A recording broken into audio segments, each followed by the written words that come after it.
Last week, we, and by we I mean I, started a short sermon series called Conversations with Jesus.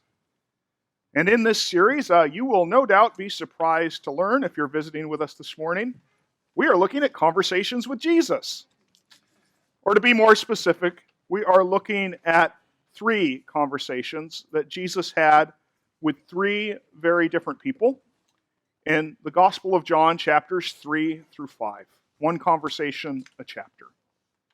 So last week, in chapter 3 of John, we met a member of the upper crust of Jesus' day. A smart, powerful, and wealthy religious leader named Nicodemus. And we just kind of watched as Jesus talked with him about who he was. And we noticed a couple things. First, we noticed that Jesus actually was very patient. He waited. He waited for Nicodemus to come to him instead of forcing a conversation in this situation. But then we noticed, and I used a technical theological term that I know stuck in your heads because many of you have mentioned it to me in the last week. Once the conversation got started, Jesus cut through the religious crap and pushed Nicodemus up against the main point, which was that he needed to personally be born again. It was not enough to say nice religious platitudes to one another. Jesus was very effective at pushing Nicodemus towards the thing Nicodemus personally needed. So that was last week. This week we're going to move on. We're going to look at chapter 4, where we meet someone from a very different part of the world that Jesus lived in. We don't even know her name. She's just called a Samaritan woman. Now, if you didn't happen to be here last week, you might wonder, why are we doing this at all? Why are we focusing on these 3 conversations with Jesus here at Epiphany? Well, here's why we're looking at these conversations. Friends, in a nutshell, we as Christians, we have a job to do. In fact, we have a job that no one else can do. And that is to make the gospel, the good news, that God loves us and offers salvation and reconciliation through his Son to us, to make that actually heard, not just with our actions, but with real words coming out of our mouths to our friends and our neighbors. So that's the first thing, first reason. We have a job to do. Secondly, this speaking the gospel is something that Jesus did all the time. And I'm convinced that we can learn a lot by looking at how he did it, how he spoke about himself to people that, if we're just kind of reading quickly through the Bible, we might see as very different than us. But in reality, share much in common with both us and our friends and neighbors. We can learn from Jesus as we see and take seriously our responsibility to speak the gospel. So today, we're looking over Jesus' shoulder as he sits down tired and thirsty by a well, halfway between, on one hand, my invisible map, right over here, Galilee, up where Jesus is from, and Jerusalem, where he's been and been ministering. This is about halfway in between. So on my invisible map, we're kind of in the middle. And to do that, I'd just like you to turn with me now to John chapter 4. If you're using one of the blue Bibles, this is page 888.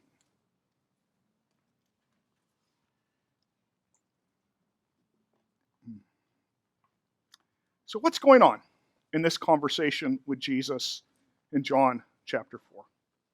Well, in verse 1, we see John describing how Jesus has become, maybe a bit more famous, maybe a bit more infamous than he really wants to be at this place in his ministry. And to avoid attracting so much attention, it describes that maybe his ministry is even getting bigger than John. But to avoid attracting so much attention, it's time to get out of Dodge, so to speak. He's going to take what he's doing, he's going to move north. So that's verse 1. And then this passage describes that on the way he had to pass through a region called Samaria. That's verse 4. And he came to a particular town in Samaria called Sychar. That's verse 5. Now, before we actually get to the conversation that Jesus has there by the well with the Samaritan woman, I want to talk a little bit about Samaria, just what that is, because I think it's really important for us to understand that if we're going to understand how this conversation goes and what Jesus does. And here's the main thing to remember about Samaria. By the social rules of Jesus' time, and maybe even we'd say good sense, this is not a place that Jesus should be hanging out. And that's because Jesus, as it says in this passage, was a Jew, and Jews and Samaritans as groups just did not mix. The relationship between Jews and Samaritans was bad. Frankly, it was probably worse than the relationship Jews had with almost any other group. And that's saying something, because the Jews didn't get along with the Romans very well either, or the Greeks. But particularly with the Samaritans, the relationship was not a good one between cultures. And if we look into the history, there's some really good reasons for this. For instance, Jews identify Samaritans with the outsiders that were brought into Israel after Assyria took the place over, and then mixed Jewish and pagan practices together into some kind of melange that really wasn't Judaism, but had some similarities. And you can actually read about this if you're interested in 2 Kings chapter 17. And we also get hints of this when we read Ezra and Nehemiah and talk about how Ezra and Nehemiah are dealing with the people that were already in Judah and Israel.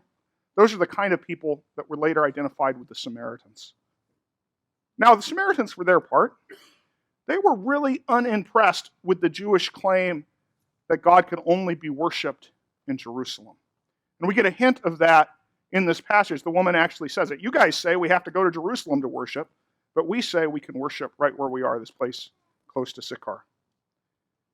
And the truth is about the Samaritans, they were actually willing to be pretty insulting towards the Jews about this disagreement. And we know this from a Jewish historian, a guy named Josephus. And he talks about an incident that actually happened during the lifetime both of the Samaritan woman and Jesus, probably about 20 years, give or take, before this conversation at the well.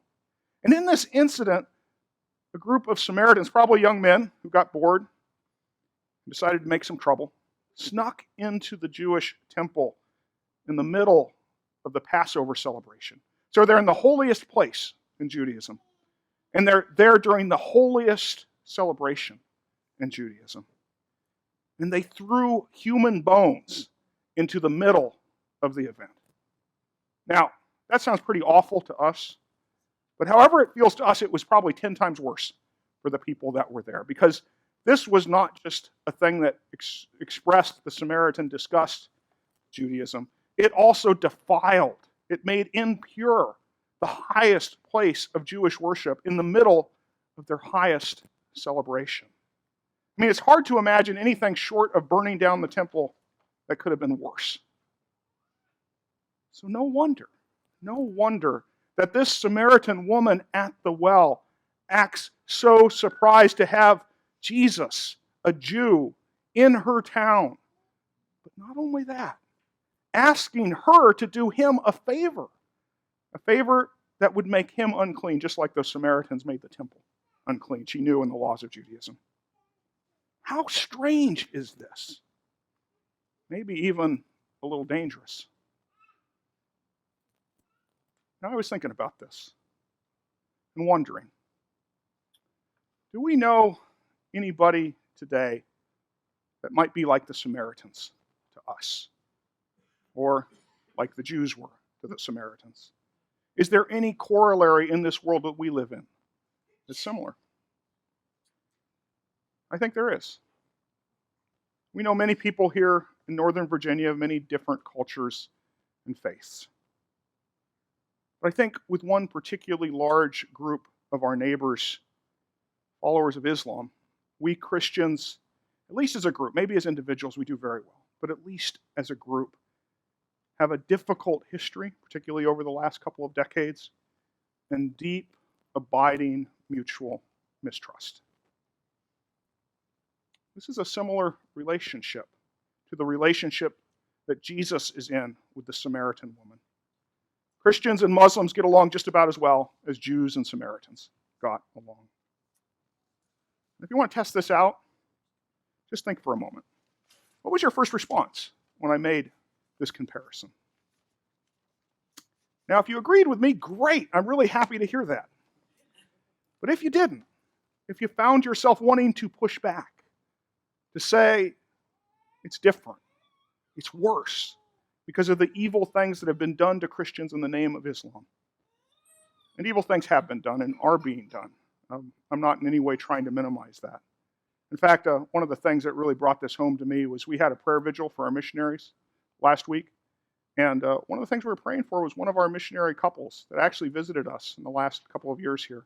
They had to flee the place they ministered in Niger because threats of violence against them because they were in a Muslim majority area and they were Christians. So this is real. I'm not trying to minimize that. But if you want to say that it's different and it's worse because of these things and because of the way Islam takes what we believe as Christians and gets things that matter most to us, like the fact that Jesus is the real Son of God, not just a prophet, gets those things wrong, well, guess what? That feeling you have, that kind of, is exactly how Jews or Samaritans felt about each other. That's that personal sense that this is a group with which we are not right with. There was deep mutual mistrust built on decades of events, animosity, and offenses. Friends, that's the kind of conversation Jesus is walking into here. He is having a really surprising conversation with someone on the other side of a gulf of mistrust and very real hurt from very real actions by members of the other group. So why is Jesus even doing this? Why not stay where it's safe? Why shouldn't we stay where it's safe? Well, there's a very simple reason. And it's the same reason for the conversation Jesus had with Nicodemus. Remember how he ends that conversation? He ends it with those verses we all know well but don't generally connect with this passage, John 3:16 and 17. For God so loved the world, he sent his only Son. And Jesus knows that world includes the Samaritans of his day. And we have to know that includes the followers of Islam and every other culture and religious group we live next to here in Northern Virginia. How could it not, friends? So given that this is the kind of conversation Jesus is entering into, and given that there are people similar, that we may be in similar relationships with, at least as a group around us, what can we learn here? How does Jesus have this conversation across a great divide? How might we have a conversation, just to put a name and a face on it, with our neighbor who's a practicing follower of Islam? Or a follower of some other religion or sect that we as Christians don't always get along with very well? Well, friends, I find this conversation here in John 4 just fascinating because Jesus does some things that, to me at least, both very unexpected, but also, as I stop to think about it, I have to admit, really brilliant to have this sort of difficult conversation. And I want to point to what I think is probably the greatest thing he does right away. It's in verse 7. Give me a drink, says Jesus. So what is brilliant about that? What's brilliant about asking for water when you're thirsty? Well, here's the thing. Jesus begins this very difficult conversation across a great gulf, not by telling the Samaritan woman anything. He doesn't say, I'm the Son of God. He gets there. And he certainly doesn't say, you Samaritans are no good, very bad people for what you have done to my people, but I'll deign to talk to you anyway. Instead, he does the unexpected thing of asking for help. And by doing so right away from the very beginning, he puts their relationship, their conversation entirely in the hands of the Samaritan woman. She's the one. She is absolutely the one who gets to choose whether this goes forward or if she simply says, no water for you, and moves on. And friends, I'm convinced we can learn from this. Yes, we have good news to share. But one of the smartest things we can do when we want to talk about it, particularly with people for whom there are cultural or religious gulfs, is letting someone help us. It shows we mean no harm. It shows we are no threat if we begin from our place of weakness instead of strength. It helps, in many cases, make a relationship possible that otherwise would not be possible. So Jesus begins. He begins by choosing to enter this conversation with this Samaritan woman, not with a proclamation of power, but from a position of weakness. What happens next? Well, as you or I would be, this Samaritan woman is very curious about what's happening. She's trying to figure out what is going on with this crazy Jew that not only wants to talk to her, but is willing to ask her for help. And is not only willing to ask her for help, but willing to ask for a kind of help that she knows is, in the very least, in a gray area in his religion, something that will make him unclean. How is it, she says, that you, a Jew, and you can almost hear the disbelief in that, can't you? Ask for a drink from me, a woman of Samaria, verse 10. Now this, of course, is Jesus' opening. His opening to speak more clearly about what he actually does bring to this conversation. And he moves quickly from the conversation about well water to the water of life, the truth about himself. If you knew the gift of God and who it was that was saying to you, give me a drink, you would have asked him and he would have given you living water, says Jesus. And what I want us to notice about this part of the conversation, and something I think we need to think about when we have gospel conversations with our neighbors, is not only does Jesus begin with an ask instead of a tell. When it's time to say more, Jesus really clearly believes he has something good to tell. Not only so, but Jesus is clearly willing to grab any segue he can get to the gospel. He has that much confidence in his product, so to speak.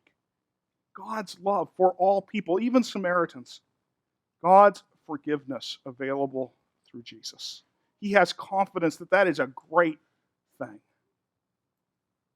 I mean, friends, what if we actually really believe that we don't have to half apologize for the gospel, for our faith, when we talk about it with other people, to protect it with words like, well, it works for me, or I've found it helpful, but instead know that it is really, truly great that God so loved the world, he sent his Son. How would that change how and how often we talk about following Jesus with others? You know, one of the things I think that thinking about evangelism and practicing evangelism help us clarify for ourselves is just how much we ourselves actually believe. Jesus clearly, obviously, believes he had something amazing to offer everyone. A healed relationship with God. And you can tell that just by watching how he talks about it, how he brings it into conversations. People should be able to know that about us as well. They should be able to see, whether or not they accept, that we think we have something that's pretty great when we talk to them about Jesus. And not just great for us, but great for everyone. Our conversations themselves should communicate this. There's one final thing I want us to notice in this conversation that Jesus has. There's actually a lot here, so I'm condensing. I'd like you now to look with me for a moment at verses 16 through 19 here in chapter 4. We talked this morning about how Jesus begins from a position of weakness by actually asking for help, and that makes a relationship possible that otherwise would not have been possible. And then we have talked about how he moved quickly to sharing the incredible value of what he has to offer and how he clearly believes in that value. Now, here in verse 16 through 19, it seems like things have gone in a strange direction. It's like we've talked about those things, but now Jesus seems to be talking about this woman's sex life. I'm going to just say this up front. This is not something I expect that we should copy. I mean, to begin with, Jesus only knows this biographical detail about this woman, that she's had 5 husbands, because he's Jesus. This is clearly his supernatural insight at work. But that said, I do think there is at least one thing for us to copy here. And it's simply this. You notice how the fact that her relationships are clearly kind of a mess, and that Jesus clearly knew about this, was no bar to Jesus when it came to him offering the gospel. I mean, he did that. And he did it well before her husbands even came up. He didn't say, well, lady, you have some things in your life that you need to get sorted out. And when you do that, I'll be coming back through in 4 to 6 months, and maybe I'll meet you at the well again, and then I'll tell you something. He didn't do that at all. And friends, that's the way it is. The gospel comes first for all of us. The cleaning up our lives, the reordering them in a way that the Bible calls us to live, grows out of hearing and responding to the gospel, not the other way around. And we should never forget that when we speak to anyone about Jesus. The gospel comes first. The good news of God's love comes first. If people accept it and we disciple them, there will be plenty of opportunities to help them live better, more biblical lives. But friends, all the clean, biblically correct living in the world without salvation that Jesus Christ offers is just dust and ashes. People that live well but don't believe in Jesus die and go to hell. So, as we think about this conversation with the Samaritan woman, and conversations that we might have with our neighbors, particularly neighbors that, like her, are on the other side of difficult cultural and religious lines, what's Jesus taught us? What have we seen as we've looked over his shoulder here in John chapter 4? I've tried to particularly point us to 3 things this morning. First, Jesus shows us that being willing to give up the high ground, being willing to ask for help, is a great way to begin a relationship with someone that otherwise we may not ever have an opportunity to have a relationship with. Secondly, Jesus shows us that actually believing that we have something good to offer, and not just good for us, but good for anyone, is important. Jesus clearly believed that he had something great to offer the Samaritan woman, and he was willing to use any segue to get there. And you can tell it. People should be able to tell the same thing about us. And finally, and I think this one applies basically everywhere in our lives, always start with the gospel. Not telling people all the many and various ways their life is a mess, and maybe if they get those things figured out, we have something good for them. Friends, never forget, it was with the gospel that Jesus starts with each of us. I think it's where he starts with each of us every day. Amen.